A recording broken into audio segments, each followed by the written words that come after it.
साथीहरू स्वागत छ ज्ञान घण्टी युट्युब च्यानलमा। आज मैले लोकसेवाको पाठ्यक्रममा आधारित रहेर नेपालको भूगोल टपिकबाट 100 भन्दा बढी महत्त्वपूर्ण प्रश्न उत्तर लिएर उपस्थिति भएको छु। आजको पहिलो प्रश्न रहेको छ, नेपालको कुल क्षेत्रफल कति रहेको छ? नेपालको कुल क्षेत्रफल चाहिँ 1,47,181 वर्ग किलोमिटर रहेको छ। र अर्को प्रश्न रहेको छ, नेपालको कुल क्षेत्रफल कति वर्ग माइल रहेको छ? नेपालको कुल क्षेत्रफल वर्ग माइलमा चाहिँ 56,827 वर्ग माइल रहेको छ। र अर्को प्रश्न रहेको छ, नेपालको लिम्पियाधुरा सहितको कुल क्षेत्रफल कति रहेको छ? 1,47,516 वर्ग किलोमिटर चाहिँ नेपालको लिपुलेख लिम्पियाधुरा जोडेर पछिल्लो पटक कायम भएको क्षेत्रफल रहेको छ। यसैगरी अर्को प्रश्न रहेको छ, सुगौली सन्धि हुनुभन्दा अगाडि नेपालको कुल क्षेत्रफल कति रहेको थियो? सुगौली सन्धि हुनुभन्दा अगाडि नेपालको कुल क्षेत्रफल चाहिँ 2,04,917 वर्ग किलोमिटर रहेको थियो। यसैगरी अर्को रहेको छ, सुगौली सन्धि कहिले भएको थियो? सुगौली सन्धि चाहिँ मार्च 3, 1816 मा भएको थियो। हालको भूभाग यही सन्धिले चाहिँ निर्धारण गरिएको हो। नेपालमा नयाँ मुलुक भनेर कुन कुन जिल्लालाई चिनिन्छ? बाँके, बर्दिया, कैलाली, कञ्चनपुरलाई चाहिँ नयाँ मुलुकका जिल्ला भनेर चिनिन्छ। र नेपालमा कुन महादेशमा अवस्थित छ? एसिया महादेशमा अवस्थित रहेको छ।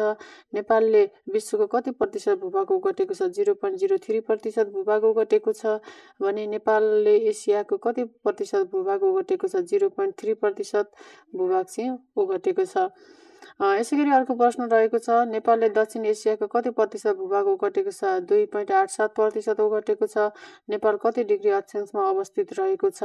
नेपाल चाहिँ 26 डिग्री 22 मिनेटदेखि 30 डिग्री 27 मिनेट उत्तरी अक्षांशमा अवस्थित रहेको छ। यसैगरी अर्को प्रश्न रहेको छ, नेपालमा कति डिग्री देशान्तरमा अवस्थित रहेको छ? नेपाल चाहिँ 80 डिग्री 4 मिनेटदेखि 88 डिग्री 12 मिनेट पूर्वी देशमा अवस्थित रहेको छ। र नेपालको सिमाना कतिवटा देशसँग जोडिएको छ? 2वटा, भारत र चीनसँग जोडिएको छ। र भारतको 5वटा प्रान्तसँग सिक्किम, पश्चिम बङ्गाल, बिहार र उत्तराखण्ड र उत्तर प्रदेशसँग जोडिएको छ भने चीनको तिब्बतसँग जोडिएको छ।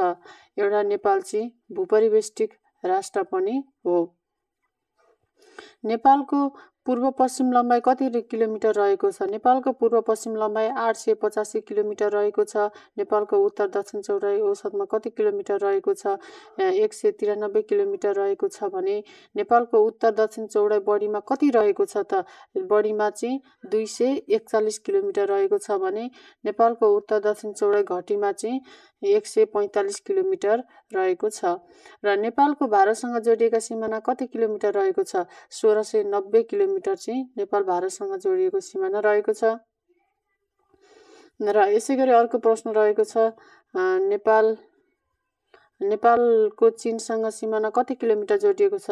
1236 किलोमिटर जोडिएको छ। र नेपालको कुल अन्तर्राष्ट्रिय सिमाना कति किलोमिटर रहेको छ भने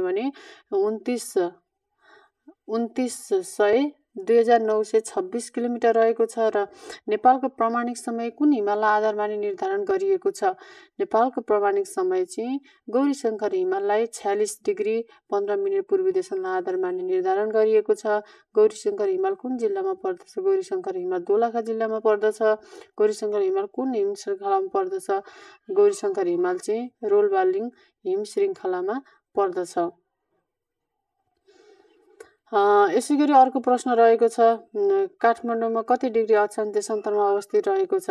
काठमाडौँ चाहिँ 27 डिग्री 42 मिनेट उत्तरी अक्षांशदेखि 85 डिग्री 15 मिनेट पूर्वी देशान्तरमा अवस्थित रहेको छ। काठमाडौँ उपत्यका समुद्र सतहदेखि कति मिटर उचाइमा रहेको छ? काठमाडौँ उपत्यका चाहिँ समुद्र सतहदेखि 1338 मिटर उचाइमा रहेको छ। काठमाडौँ उपत्यकाको क्षेत्रफल कति रहेको छ? काठमाडौँ उपत्यकाको क्षेत्रफल चाहिँ 642 वर्ग किलोमिटर रहेको छ। र गौरीशङ्कर हिमालको उचाइ कति रहेको छ? गौरीशङ्कर हिमालको उचाइ चाहिँ 7134 मिटर रहेको छ भने 23,406 फिट रहेको छ।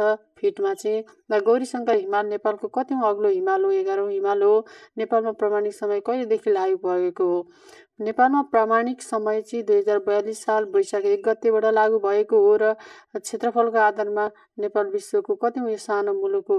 89औं सानो मुलुक हो र नेपालको समय ग्रिनविच समयभन्दा कति किलो छिटो रहेको छ?